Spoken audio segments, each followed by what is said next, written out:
शौकत बसरा साहब भी मौजूद है। शौकत साहब, सर दो पार्लिमानी कमेटियों के इजलास हुए, दोनों पे आप लोगों ने शिरकत की। क्या पीटीआई का भी कोई मसवदा है? जिस तरह जेयूआई का तो आज सामने आ गया, लेकिन आप ये भी जानते हैं कि पीपल्स पार्टी और हुकूमत तो चाहती है आईनी अदालत बने, ना सिर्फ वफाक में बल्कि सूबों में भी।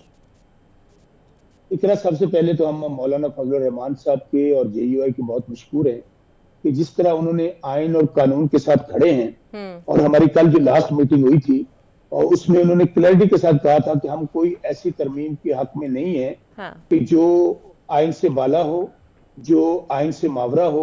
तो हम उनके मशहूर है, मैं ये समझता हूँ बहुत प्रिंसिपल स्टैंड है। और वैसे भी आपने सही कहा था कि ये पार्लियामेंट की जो पार्लियामेंट है इसकी कोई आईनी और कानूनी हैसियत नहीं है। मैंने नहीं कहा था, सच मौलाना साहब कहते हैं। इस अवाम की ये नुमाइंदा पार्लियामेंट नहीं है, बल्कि मौलाना साहब तो दुआ तो उन्होंने कहा और दुरुस्त कहते हैं कि ये एस्टेब्लिशमेंट की पार्लियामेंट है, ये कठपुतलियां हैं, ये बेचारे सब हारे हुए हैं।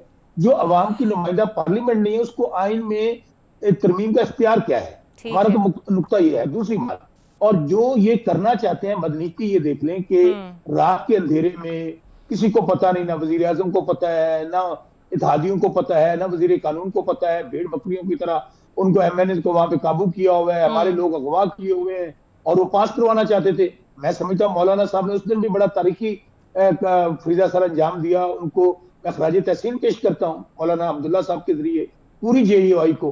तो अब भी हम ये समझते हैं कि ये जो कुछ करने जा रहे हैं ये सोची समझी साजिश के ताबे, ये आजाद अदलिया पर, ये आईने पाकिस्तान पर और पाकिस्तान की सालमियत पर खुद को हमला कर रहे हैं, ड्रोन हमला कर रहे हैं। ये सिर्फ इनका मकसद सिर्फ ये है इकरा कि ये जो जाली निजाम है, ये जाली असम्बली है और इमरान खान को जेल में रखने के लिए, उसके लिए ये गैर आईनी तरामीम करना चाहते हैं। क्योंकि काजी फाइज हुसैन की इंश्योरेंस पॉलिसी है।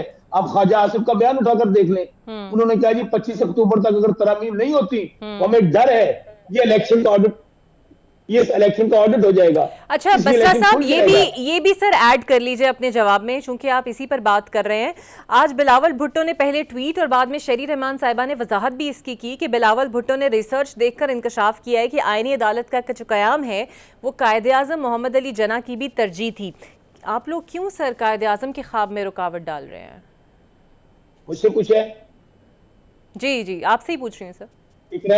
इकरा यकीन माने 1973 का जो मुतफिका आइन है, जो इंतहाई मैं समझता हूँ इंपॉर्टेंट डॉक्यूमेंट है जिसने पाकिस्तान को मुतहद रखा हुआ है। ये शहीद जुल्फकार अली भुट्टो के बहुत बड़े कारनामों में एक कारनामा है। और अब जो कुछ बिलावल भुट्टो और आसिफ अली जरदारी कर रहे हैं, मेरा ख्याल है कि इन्होंने शहीद हैं लाड़काना के, उनकी कब्रों को बेचा है, उनके खून का सौदा कर रहे हैं।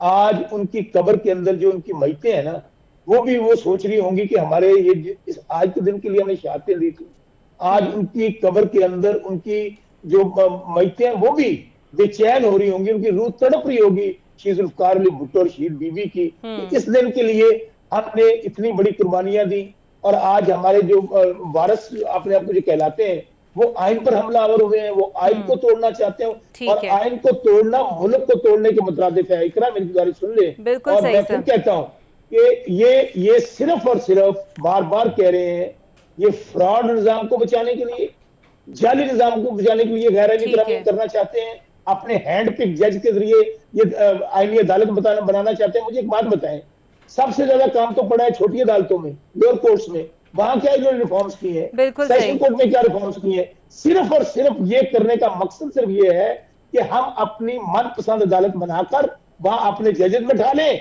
जो भी इलेक्शन का केस आए वो उनके सामने जाए और वो वहां पे खत्म हो जाए, जैसे कर रहे